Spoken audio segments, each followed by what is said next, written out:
And when the guy pulled out the gun, he told my dad, he was like, yo, he was actually here planning to kill you guys.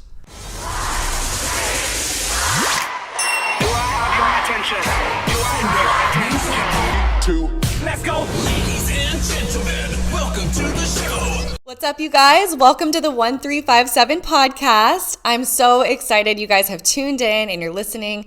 Thank you so much for being here. So a little bit about 1357. I was a cheerleader for 20 years, and in the pyramid, we would chant 1, 3, 5, 7 as a way to keep everyone motivated and in sync with the entire pyramid. So that's what I want to do with you guys. Keep you guys motivated, keep you guys in sync, connected, and really inspired. So I bring on different creators every single week. And today we have Zion Piagetti.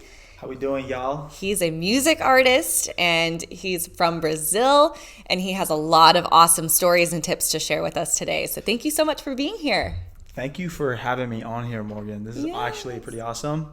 And I saw the text that you were starting the podcast, and he was like, this is what you need. And I'm like, oh my gosh, I'm going to be on it? Yeah. Let's go. And you have homework. Oh my gosh. And I got homework. Yeah, this podcast comes with homework. Let's go. It's just light work, Smart guy. So yeah.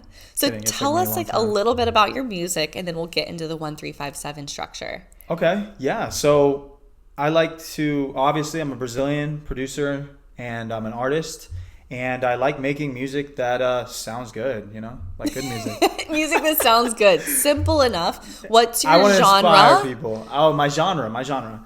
So my genre, it has changed a little bit, but I like getting into a lot of dance music. I take influence from Latin, R&B, hip hop, and I like to blend those and play with them and make songs that inspire and tell some cool stories along the way, Yeah. Well, ever since I've known you, which is about 8 months now? Yes. Wow, it's been a while.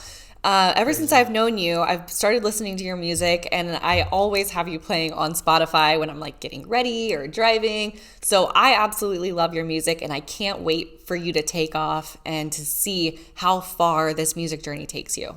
Thank you. Yeah, I'm super excited. And you've been such a big help. Yay. In that process and that journey, and it's just always crazy. Supporting me, and it's crazy. It's great. It really is. It's cool to see he can sit down and I'll just be working, sending emails, and he is literally producing an entire song. And within 2 hours of me sitting there working, he's like, yeah, so do you want to listen to the song I just made? I'm like, oh, yeah. And then it's incredible. You're really good at what you do. Thank you. Yeah. I appreciate you. Cool. And you too. Thank you. So the 1357 structure, we're going to go through one miracle moment. I'm going to ask him 3 questions, and then he's going to give us 5 tips, and then we're going to have a 7-minute chit chat. I love this structure. Isn't it cute? I fell in love with it. I love it a lot. Okay, hit us with your... 5, 5, 7. All right, let's go. Let's do it.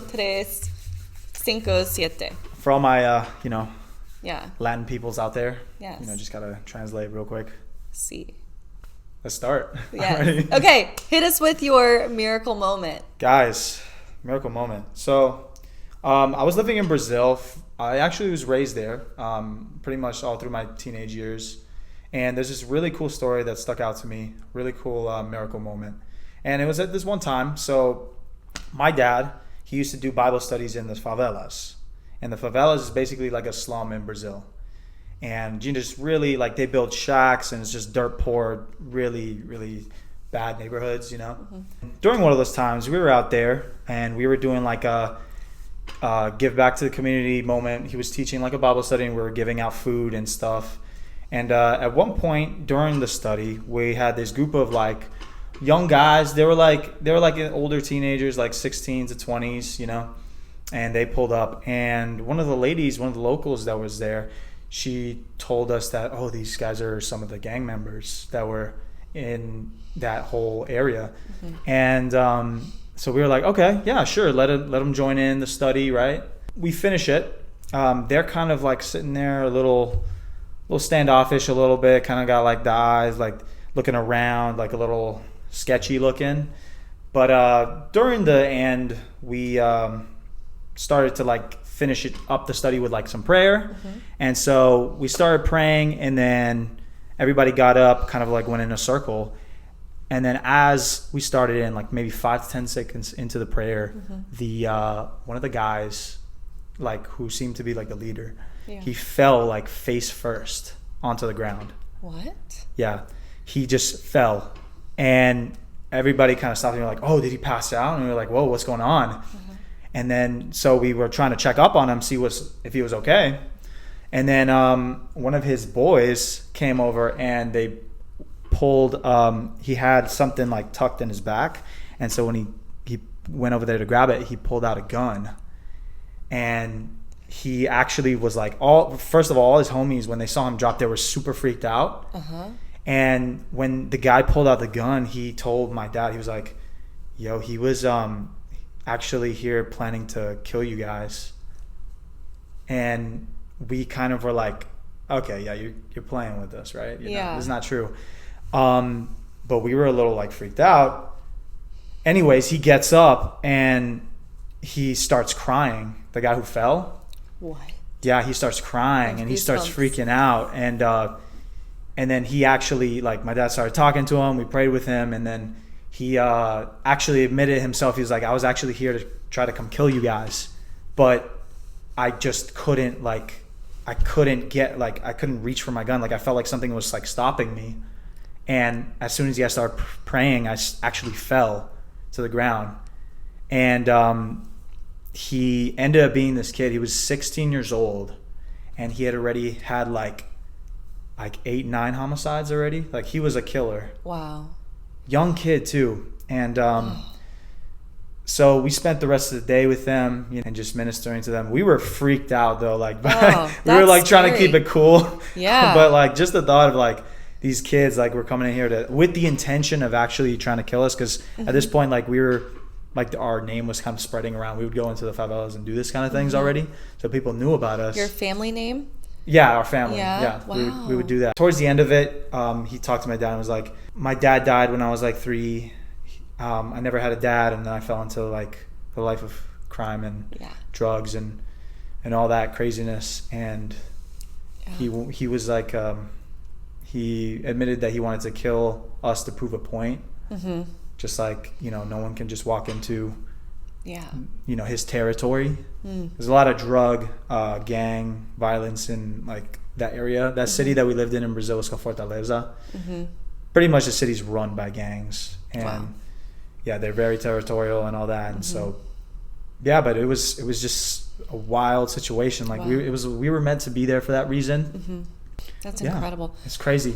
Thank you for sharing that, because that's heavy. Yeah. That's heavy stuff that you've lived through and you've survived. And I'm just grateful that you had some angels looking out for you. Really, I really did. Brought you here today. Like, your music is going to impact the world, and God needed you alive in order to make that happen. So I'm going to start with the 3 questions, because that inspired one of my first questions. Yeah, absolutely. Which is, how has growing up in Brazil in those sketchy times, in a sketchy place, how has that influenced and impacted your music? Well, honestly, it's a whole nother world, you know, like you'll see things on like documentaries and stuff, like going into those kind of places. Like, it's a third world country for sure. One thing about Brazil though is like it's a rich country, but only like the top 2% of the population actually has all the money. So everyone else is very, very poor. Yeah. There's no like middle class. No middle class. Either you're like super rich or super poor. Yes. And so just living there with everyone, I kind of got to experience both worlds. Thank God, for some reason I was able to. So I've lived in like a shack in the favela and the slums and with nothing. But I've also had the experience to like live in a beachfront condo, like just overlooking the coast. And you can imagine like the Brazil, you know, the coast up there right under the equator is hot, sunny, just beautiful all year round. And I think just seeing like all the dynamics of life, like just from poor to rich to having nothing and, you know, barely having anything to eat, into like actually like a lavish lifestyle, like just experiencing all those types of life just has given me a really broad perspective on everything.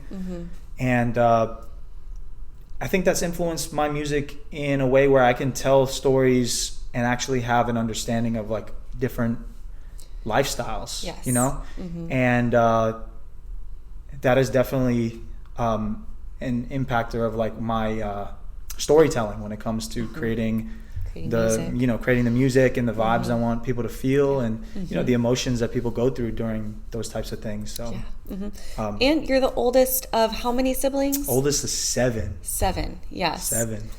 So that's that really shapes who you are in and of itself. Coming from an only child, I can only imagine what it's like to be kind of responsible for 6 I'll other tell you what, I'm children. waiting to have kids because I feel like I was a third parent for a very long time. Yeah. But I'm definitely gonna take my time with all that, rush. right? That's good. In no rush, yeah. That's good. Yeah, you've got time. I definitely got some time. Yeah. Okay, so question number 2. Let's hear it. Who is someone who has influenced who you are today or influenced you as a musician? Ooh, it's a good question. Honestly, I really like, as far as in the music world, I really like Tyler, the Creator, because he has ideas and he just executes the ideas no matter how weird they are, no matter how, like, it just goes against like the whole grain of the grape and grain of just like people going in and, oh yeah, I want to make this specific type of content for like a target audience. Like he just doesn't think about it like that. If he has an idea, he just acts on it, whether people will like it or not.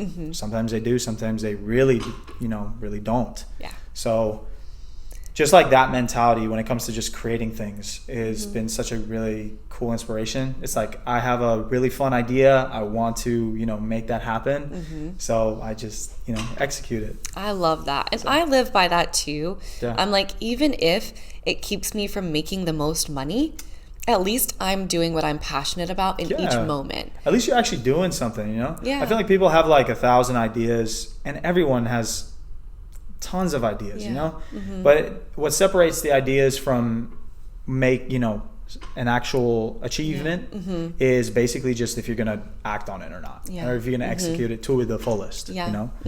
And so it's a beautiful thing. And this is like a prime example too of like what you've done among hundreds of other things. So you're definitely a great example on that. Thank you. And it's challenging though. A lot of people are living in survival mode, trying to make a living, and if they're spending 9 to 5 every single day in the office, they come home and they don't have the energy or the time for their passions or their ideas. So all these ideas are kind of going out the window because we're all just surviving. And so I've tried to take a lot of risks in my life, especially financial risks, and not work that 9 to 5 job, but really do the things that I'm most passionate about and see if I can make it. You do have to, like in the beginning, you do have to bust your can I say cuss word? Yeah, you can say cuss words. You have to bust your ass. You have to bust your ass in the beginning because like once you come back from the 9 to 5, you got to be working on what you want to do. And that's something that I'm trying to get back into, like as far as that kind of dedication, because that does separate you from a lot of people, because I feel like once you get to a good point, then you start like letting go of the gas pedal a little bit. And it's true. You gotta, if you want to stay on that edge, you gotta be constantly constant, steady flow, consistent. And so you've been balancing your music career with some supplemental income as well, which is when I met you at True Food. Killer bartender over here. He's awesome, and his his energy is so good there, and it's a great way for you to share your music with people too. I'm sure it keeps you humble. I honestly, I'm blessed to, sometimes I hate it, don't get me wrong, but I'm blessed to actually work a job that I actually somewhat enjoy, you know? So bartending is actually kind of fun for me. I do like mixing the drinks. Obviously guests and customers can be kind of a pain sometimes, but it is what it is, comes with the area. So and you do really well with it and balancing the two, so you always make time for the music and everything. I love that. Thank you. So third question, tell us about your most recent music video. Oh yes, one word, fantastic. By Tyga. Why was it so fantastic? It was great because we had Morgan in it. I guess I was. We had Rebecca, we had Faith, we had a bunch of these really talented models, dancers, friends, family. Like, it was just amazing. I got to pretty much bring all my favorite people together in one place and like really just like have a good time. It was more than just filming too. It was like, of course we were getting the work done and we were making things happen, but all in all, we just had like a great time. Like, yeah, and we got to capture that. Yes, and that's what made it different. It was so well done too. The way that you had directed it, you created a structure, and from structure you can flow. That's like this podcast. Like, I feel like we're very easily able to flow through this podcast because there's structure to it, and that was the same thing that you did with your music video. Yeah, exactly. So you're like, okay, we're gonna meet at this time, we're gonna have dinner here, and we're gonna film these few shots. And like with that, everyone was just having a great time, and it was so effortlessly captured. Yeah, exactly. That's the one thing though with creative people. It's like you do need to have somewhat of a structure to really laser focus in on like where you get that, because you're getting ideas all the time, but you want to make sure those stick, right? Absolutely. So yeah, it was definitely something I kind of transitioned into. A lot of times I would go into situations just kind of like, oh, let's go do whatever, I know, right? But having that structure, like you said, it was a game changer, and just having everything written down and just, I had the points I wanted to make, just hit. I had that little, what is that called?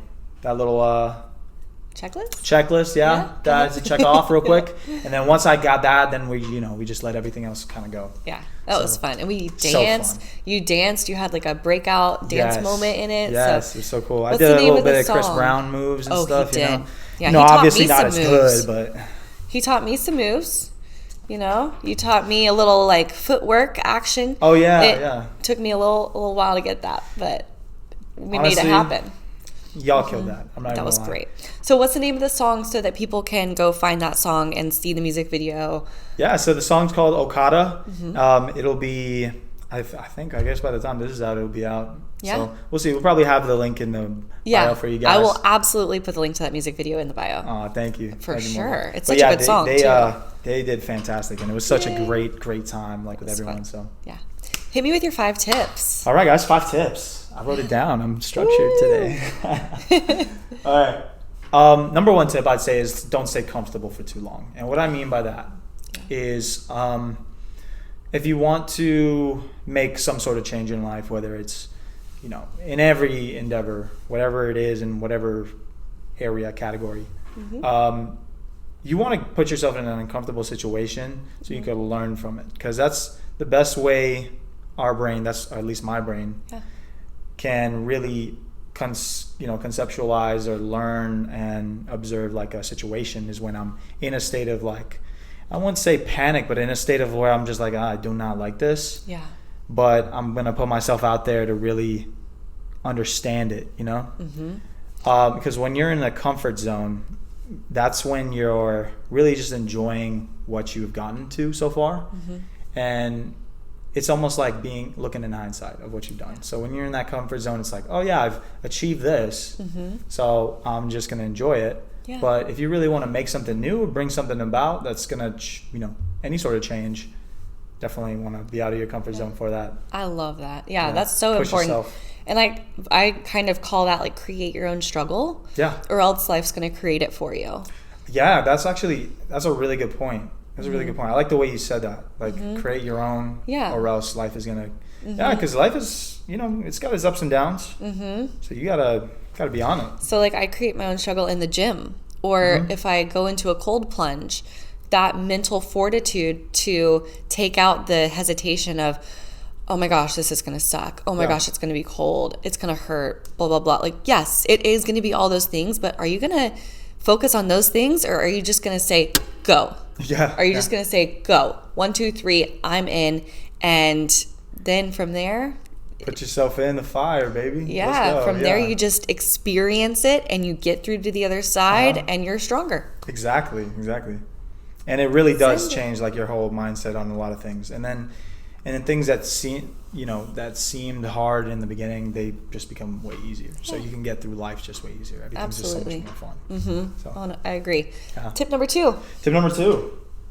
This is a really important one, just for in general.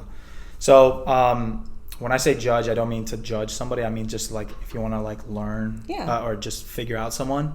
The best way to figure out someone is to judge them by their actions and not their words. I've seen this a lot in Brazil. They like talking a lot. Like the people in Brazil, they love to talk. They love to sell you all sorts of BS stuff. It's like, people can have an amazing storytelling ability, and just like they can go far. They can just sell you all sorts of things. And a lot of times, especially in Brazil, I can say this because I'm Brazilian, but Brazilians are like really conniving people sometimes. Yeah. We are not.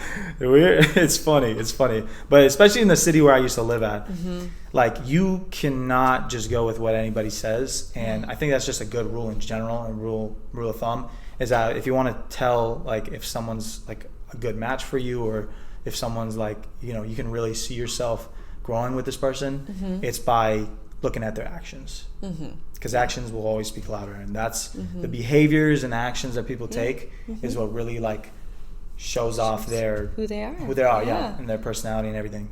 Absolutely. Because people can talk a lot. Yeah. But so if you're actually like doing it, that's where it comes from. That's where the respect comes from. So put your money where your mouth is. Money where your mouth is. Yeah. So cool. I love it.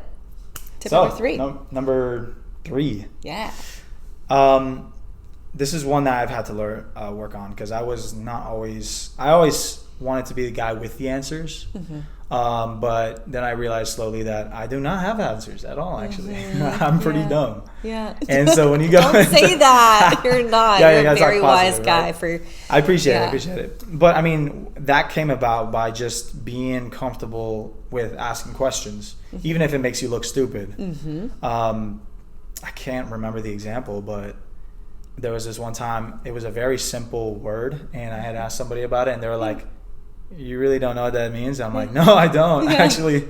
But it just, so I mean, and people respect you for that, but it does take, like, you want to it goes into the field of put yourself in an uncomfortable situation too, if you want to learn something. But being okay to, like, just being cool with asking people questions, like, like how did this happen, or how does this work, like I don't know. So if you're willing to always be in that method of just like making yourself, even if it makes you look stupid, like going out there, be a forever learner, and then don't put yourself in a position where you're like pretending to be better than you are, or someone you're not, because you will be there eventually, as long as you're able to build up the little steps to get there. And if you go faking your resume and showing up to something, it's gonna come back and bite you in the ass.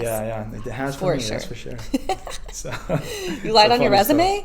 But it was nothing too crazy. It worked though. It worked? Okay. No, but it's because I was going for like a lifeguarding gig. Okay. And it was like a kiddie pool, so it wasn't like life or death lifeguarding. I failed lifeguarding. I literally failed the examination, the physical examination when I was in high school. You have to like swim to the deep end, dive 10 feet down, grab the weight, it's a 10-pound weight, and swim back with it on your back. Oh yeah. And it sunk me. I was very skinny back then, and it sunk me. And then I couldn't do all the laps. I had no water cardio. The 10-pound weight. Yeah. I wasn't meant to be a lifeguard, apparently. So. Hey, you know what? It's okay. Next thing. Can't be good at everything. Can't be good at everything, exactly. All right, tip number 4. Tip number 4. Always double check the toilet paper in public bathrooms. Okay. Because you never know if those, you have the addicts that like, they get the heroin needles and they'll stick them in the stick them in the toilet paper. To clean them up. Yeah, I'm serious. This is a real thing. I've never heard this. So obviously in America it's going to be a little different, but there's things in America that this happen, like especially in bigger cities. Like you go to public bathrooms, and if you open up that thing to see it, like if you see little like needle holes on the toilet paper, people have taken their rolls and they have died because they've like, wiped themselves, and they've died because of like the heroin that's in there, the toilet paper, or the HIV, goodness. or the whatever diseases that people can get from that. That's crazy. Yeah, it's actually a real thing. So that's a good tip. That's a really Not good from tip. experience, y'all, but Thank goodness. Yeah. I thought you were gonna say like check for like black widows or something, because I know you're supposed to lift the toilet seat and there's black widows. I recently heard, this is at my family farm, and they used to have an outhouse, and there was a black widow underneath the toilet seat, and the guy who used to own the farm, he got bit on the balls by a black widow, and his on the balls and his testicles swelled up so big, and he said it was the most painful thing he's ever experienced in his life. So my boy had a little watch out for black widows underneath toilet seats. Jeez. Okay, you see, that's more like if you're in the rural areas, okay? But I'm talking about if you're in cities. Yeah. Anyways, double check no matter where you are. Good to know. Yeah. Tip number 5. Tip number 5, y'all. I'm a hardworking guy. You're a hardworking girl. But honestly, always, and I say always, try to prioritize your peace and prioritize no stress. Yeah. And I'm saying this during, I don't mean like stop doing hard work. What I mean is that you're comfortable doing that hard work and pushing yourself, but you are in Zen zone the whole time. Like if you can achieve that, you're going to go really, really far. Yeah. Absolutely. Not, the work might be hard, but doesn't mean it changes you. You stay peaceful. You stay no stress. You stay just gently flowing. And the reason why is because stress, first of all, is cortisol is obviously terrible for your body after long periods of time. For guys, it lowers testosterone. Doesn't help you sleep at the end of the night. Like, you need a good night's sleep. That kind of stress is not going to help you get the hours you need. It's just overall bad. It makes your hair fall out, it's terrible. It is. Stress was not, stress was meant for really life or death situations back in the day. But nowadays it's like since we don't run into those kind of situations anymore, our bodies are still got that programming. So we're like hyper, reactive to any little thing. Yes. And that's where obviously it ties in with like putting yourself in uncomfortable situations. Like, go ahead and just put yourself in places so you can become less stressful after, That's another benefit of ice baths. Ice baths is good for that, exactly. Yeah, it boosts your HGH as well, and there's a lot of things that it does. It relaxes your parasympathetic nervous system, so it does give you more peace afterwards. And it's almost like you're good. And honestly, with like goals and things like that, it's important to be not stressed about like when you're trying to achieve something, because it ends up actually happening even faster. So it's like you're good with it, you're good without it. But I'm gonna still put in the work and try, and what happens happens. And honestly, you'll never have a worry in your life if you think like that. It's true. So, and I call that the dance between discipline and compassion. Okay, I like that way. Because you're very disciplined in your everyday life, and you have a lot of things that are structured, or you have your to-do list and you're disciplined in getting them all checked off. But then when you feel exhausted or drained, do you have compassion for yourself to go take time to meditate or do yoga or read a book or do nothing? Schedule time of nothing. I'm literally going to do nothing for an hour, or I'm going to read my Bible for an hour, or lay in a hammock and look up at the sky for an hour. It's so beneficial. Exactly. Gotta let ourselves get bored. That's where creativity comes from. She's not wrong. Okay, let's have a 7-minute chit chat. Let's do it. Okay. Guys, timer is on. You don't want to know, this is a very, very unique podcast. I've never heard of anything like this. I've worked on a couple, and this is very cool. I like the structure. Thank you. I just want to, thank you again, first of all, for having me, and just having this cool little idea. This is great. You said it stems from cheerleading, though, right? It does stem from cheerleading. So tell me about your cheerleading days. How was that? Obviously, you were the star. Oh, definitely not. No. I was pretty good. Were you the girl in the back holding them up? By senior year, yes, I was the tall one, and I had gotten afraid of flying. But I was the tumbler for a long time. So what does a tumbler do? So the flips. Oh, okay. I would do all the back handsprings, and that was my favorite thing to do. So like our cheer team in high school was the Nice Panthers, and so I would spell the Panthers. Nice Panthers? The Nice Panthers. What about the Auntie Panthers? Auntie Panthers? I don't know what that is. Auntie Panthers. Auntie Panthers? You got the Nice and the... Oh! It's spelled N-E-A-S-E, so it went over my head. I like it. The Auntie Panthers. So where is Nice? Nice is in St. Augustine. Okay. And so, okay, let me tell you, I would spell Panthers in back handsprings. So that was 8 back handsprings in a row on the track. And you go, oh my God. It was pretty awesome. I'd get very dizzy. Yeah, no. Do you have any more liquid in your ears, or? The vertigo is there every now and then, so I get the twisties. I've been watching back randomly, like acid. You're like, oh. I've been watching the Simone Biles documentary of her experience with the 2020 Olympics when she got the twisties. And I was like, I can relate to that. You can relate to that. Because doing fulls and stuff, you don't know where you are in space sometimes. Yeah. And that's very detrimental to your flips. You gotta have a lot of trust in your training and your God. Because honestly, God, please don't let me fall on my neck. Because she's saying like every time she goes up to do her vault, she's like, it's terrifying. It's life or death. You're not wrong. More power to her. I'm real. Excited to see how many gold medals she gets this year. I'm a fangirl. Yeah, we'll see. Yeah. Did you see the Olympics opening ceremony though? What do you think about all that? I didn't see it, but my pastor talked about it, and he basically called it out and was like, "This is the enemy showing up in the world. The enemy is trying to get after everybody, and now he's doing so with the Olympics." So. I know. It was weird. Like, I don't like the mocking of like religions and stuff. Absolutely not. I feel like it's unnecessary. Yeah. But like the biggest thing I think from it was like it was like half naked people like where kids were, the kids were seeing all that, and I really don't like that weird, push on showing like getting kids so comfortable with like sexuality, no matter if it's heterosexuality or homosexuality, like it doesn't matter, it's still sexuality. Exactly. If you expose kids to that, it's terrible. So I think they should keep them pure, man. Keep the kids safe. Yeah, exactly. I'm in agreement. Yeah.